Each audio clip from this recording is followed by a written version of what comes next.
¿Cuántas veces has oído que Israel ocupa Cisjordania? Probablemente más veces de las que puedas contar. Pero, ¿alguna vez te has preguntado si es verdad? ¿O incluso qué significa? Hagámoslo ahora de la forma más objetiva posible. Es decir, de la forma en que se resuelven todas las cuestiones territoriales en el resto del mundo. Para ello debemos examinar la ley. Pero antes necesitamos un poco de historia. Hasta hace 100 años, las zonas que ahora se llaman Israel, Cisjordania, Gaza y todos los países que las rodean formaban parte del Imperio Otomano, que gobernaba una vasta zona y muchos pueblos. Ni los judíos ni los árabes que ahora llamamos palestinos tenían un Estado, aunque los judíos tenían un movimiento nacionalista que reclamaba uno.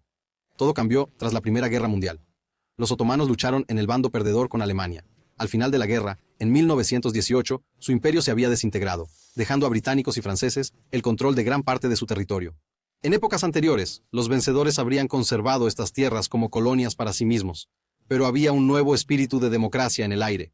Los aliados, entre ellos británicos, franceses y estadounidenses, acordaron que las antiguas tierras otomanas se convirtieran en naciones independientes. Tras la guerra, las naciones del mundo crearon la Sociedad de Naciones, precursora de las Naciones Unidas. Reunidas en San Remo, Italia, en 1920, establecieron lo que se conoció como el sistema de mandatos.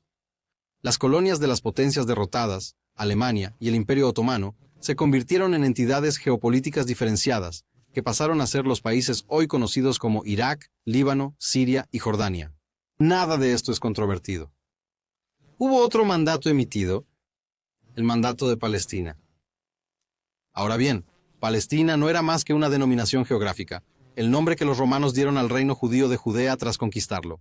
No tenía nada de exclusivamente árabe. El mandato establecía que Palestina se convertiría en un hogar nacional para el pueblo judío. Había una razón sencilla para ello. La Liga reconocía que los judíos eran el pueblo aborigen de la zona.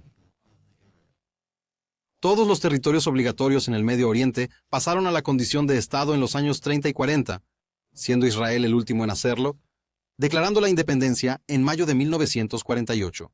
Ahora, llegamos a la parte legal. ¿Cuáles eran las fronteras del Estado de Israel cuando declaró su independencia? El derecho internacional tiene una regla sencilla y universalmente aplicable para determinar las fronteras de los nuevos países. Se llama el principio uti possidetis juris. A los abogados les encantan las frases en latín. La regla establece que cuando se crea un nuevo país, sus fronteras coinciden con las fronteras de la anterior entidad geopolítica en ese territorio. Por ejemplo, las fronteras de Ucrania, Letonia y Azerbaiyán son exactamente las que eran cuando formaban parte de la Unión Soviética. No se tienen en cuenta otras consideraciones, como la demografía, porque sin una norma sencilla y fácil de aplicar, las fronteras de un nuevo país nunca se fijarían. Una receta para el conflicto permanente. Aplicar esta regla a Israel significa que tiene derechos soberanos, sobre todo Jerusalén, Judea y Samaria, y Gaza, porque esas eran sus fronteras según el mandato de Palestina. Para estar seguros, las Naciones Unidas propusieron una resolución en 1947 con fronteras diferentes y un área mucho más pequeña para un Estado judío. Pero esa resolución era una recomendación no vinculante. Nada más. No tenía fuerza de ley. Sabemos lo que ocurrió después. Tras declarar la independencia, Israel fue invadido inmediatamente por 5 ejércitos árabes que pretendían destruirlo. Israel sobrevivió, pero Jordania logró apoderarse de partes de Jerusalén, así como de Judea y Samaria, a las que apodó Cisjordania. Todos los judíos que vivían en estas zonas fueron expulsados. O para usar el término contemporáneo, limpieza étnica. Aquí debemos introducir otro principio clave del derecho internacional. Una guerra de agresión no puede utilizarse para cambiar las fronteras de otro país. Israel y Jordania firmaron un acuerdo de armisticio en 1949, un acuerdo para dejar de luchar temporalmente. Esta tregua no tuvo ningún efecto legal sobre las fronteras. Cuando Israel liberó estos territorios, en 1967, durante la Guerra de los 6 días, estaba recuperando su propia tierra.